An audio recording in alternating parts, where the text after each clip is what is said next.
All right, guys, welcome back to the Crypto Boys, and we have an exciting, fun episode for you guys today. Vice News just put out their really cool video about crypto mining, why it got banned in China, and what the regulation is going forward. So we wanted to do a watch and reaction video. That is going to be this video today. As always, guys, if you guys would like this video, subscribe to the channel. We really do appreciate it. Welcome to Cryptoland. I'm Krishna Andavolu, and today we're talking about banning Bitcoin in China and what that means for the rest of the world. Vice went to Western New York to take a look at how massive Chinese mining operations are finding a new home.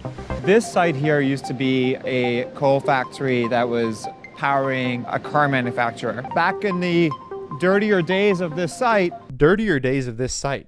How much dirtier do you get than this site is right now? I mean, about as dirty as it gets. It looks a little dirty, but it does. If you thought about, hey, where do you think crypto miners are?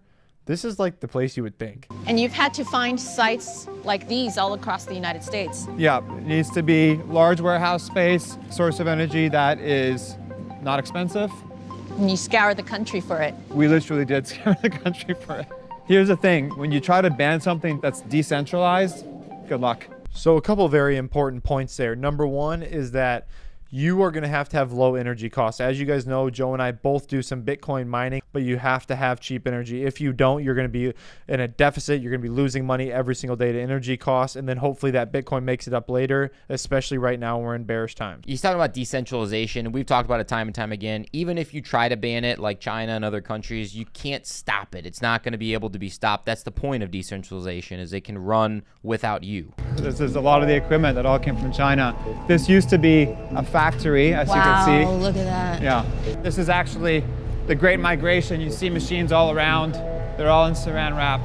Unfortunately, if these are not boxed correctly or packaged correctly, they will not survive the trip. The money in miners they have just sitting on the ground collecting dust is insane. You're probably about 10,000, maybe even more, maybe a little bit less, but on average $10,000 per miner that they have just sitting there on the ground, and there are thousands of them. Not even plugged in, just literally chilling there. Like, not even in use at all. I mean, Niagara Falls, I've never been there, of course, but I feel like that's a wealth of a position to be using that energy. Yeah, that is the kind of thing that these Bitcoin miners can bring you, is that they've got to figure out a way to plug them all in, keep them cool, and keep them running, because if they're not plugged in, they're worthless. Until 2021, about 2/3 of all Bitcoin mining happened in China. But then the country banned all crypto, mining and trading. That left companies like BitDigital scrambling. So China banned all crypto mining and all crypto trading, which means everybody pretty much went offline in China who couldn't hide what they were already doing. And trust me, there are still miners going in China, just to let you know. And what they do? They shipped them over to this place that's a free country that's called the United States, and decided to turn them on anyways and pay someone else to do it for them. They had 2/3 of the miners back a couple years ago, and now I think it's less than a quarter of all the miners because they're able to start mining again in China. But I mean, they had a large portion of the market share, and they really lost a ton of that just by banning this because it's decentralized. Wow. So these all came from China. Lots of them. They had to be taken from our facilities in China. They had to be packaged very properly. Make sure that all the dust is out of the machines, packaged in this sort of way. Now, maybe it's just me, but he keeps talking about how well they have to be packaged. This is the third time I've heard him say it. The packaging looks like crap. It looks like there's just hundreds of thousands, millions of dollars thrown into one box, and it's just shipped over here. I hate to say it, but it looks like it was packaged in China. That's exactly what it looks. It doesn't look good at all. So I don't know what he's talking about. BitDigital has set up shop at a few spots in the US, Nebraska, Georgia, Texas, anywhere with cheap electricity. And with one of the biggest hydroelectric plants in the country, Niagara Falls has plenty. Ready?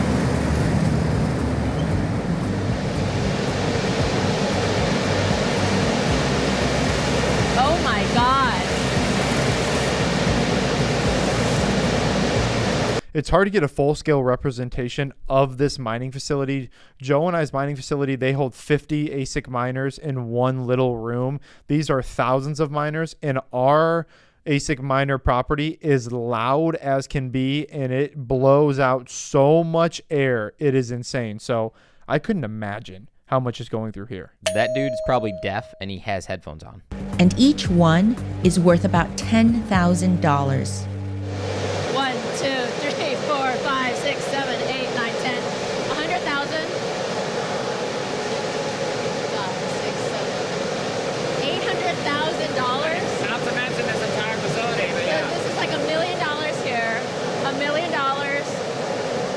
That's 3, 4, 5, 6, 7, 8. There's $8 million worth of ASICs. Yeah, there are many roads. He's saying there's over $8 million worth of ASICs just right here, just where you can see. I mean, how profitable is this for them? Like, are they making money? Like, this is a lot of miners. This is insane. This is mind-blowing to me how much money they've spent on this. They have $8 million easily in miners sitting on the ground. Yeah. Not even in use right now. So they probably have 30 or 40 million dollars total in miners.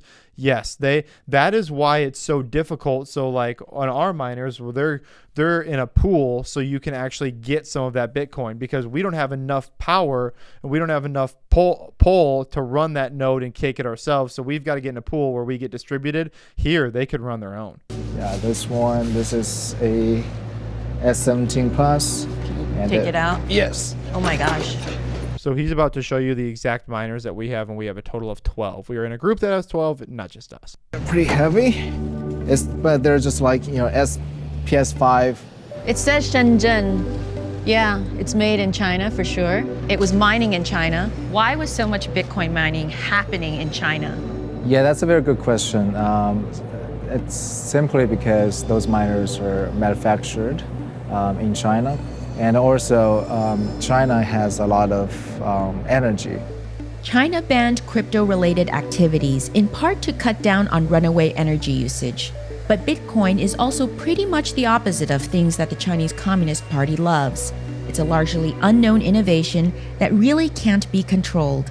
This is like the movie The Interview, where they want to put all of their people in a bubble, different country, though I think that was South Korea or something. However, North Korea, yeah. Very similar to where the people in this country, the government wants them to feel a certain way or do a certain thing, and so they're going to try to put them in a bubble as much as they possibly can. This new innovation, this new technology, this new form of money, they want nothing to do with that. They want the people to have nothing to do with that. I'm sure the government has plenty of them. Absolutely. Tons of them. I will add to that, this is probably the most important and pivotal part of the video, even though I don't think it's explained well enough. Remember, the energy, the green, the money, the taking away, money from other people who aren't able to mine in China had nothing to do, or very little to do, with why they cut them off. They cut them off because their people, they don't want their people to be able to have a monetary system that isn't controlled by the government. It is that simple. In a way, it was a great thing that this Bitcoin mining ban happened, because that entire industry has now moved to the United States. What's the case for Bitcoin mining in the United States? The United States has a very well-established rule of law where an entrepreneur can work without feeling like the rug will be pulled from under him or her.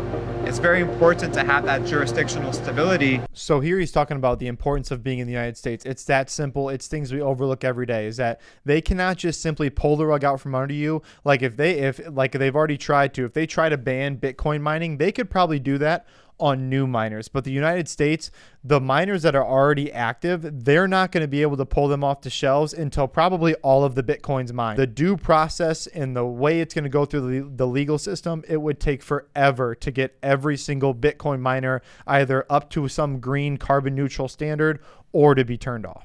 Quite a few Bitcoin mining operations have decided to set up in the region. Do you welcome that in your city? The single biggest problem right now, and it hits, I'd say, a majority of Northeast cities, is poverty. How do we lift the city of Niagara Falls out of poverty? Industries like Bitcoin mining, data centers, those are the technological industries that are sort of starting to grab a foothold in many communities. And they also provide not only high-skilled jobs, but also jobs for those people just entering the job market. He literally did not answer that question. She asked, do you welcome Bitcoin mining? And he just said, Bitcoin mining is definitely becoming more prominent in a lot of places, especially in poverty. What? He didn't even answer it.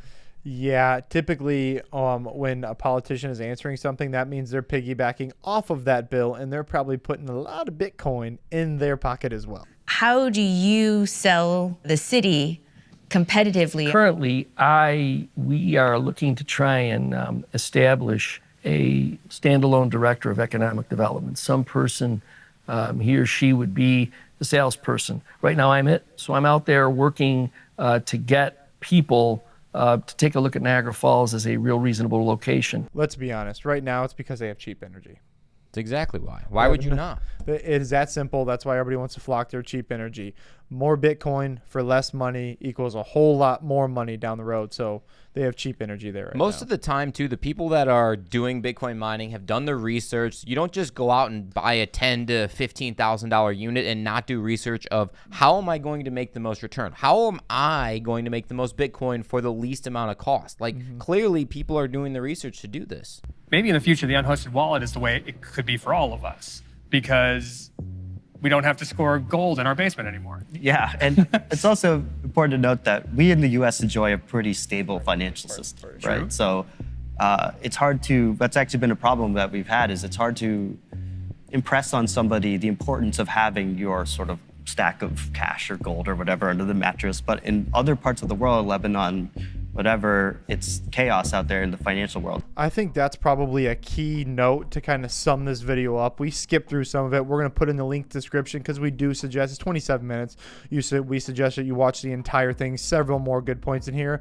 In the United States especially, we don't realize how badly people have it. That's why all of these cryptos are trying to get to other countries to get them their money. In Africa, if you have money, you're just going to get it stolen or the government's going to take it. I mean, there are so many other countries that don't have stable currency that their people are not allowed to get. That's how they keep them under suppression like they do. And do we have issues in the United States? Of course. Every country has issues. I mean, gas prices are super high right now, but what if you were in a country that didn't even have cars? You know, so it could always be worse, especially the crypto space is going to be how people in other countries are going to make it. Like, they're going to move out of their country, potentially with the Bitcoin that they mined. You know, that's potentially their livelihood. And then when you think about bridging ecosystem to ecosystem, our United States with Africa, with some other countries, with whatever it may be, continents or whatever, it's going to make it much easier to send a transaction via a Lightning Network or something on crypto versus trying to go through this bank, this bank, this bank, and taxes and all this stuff.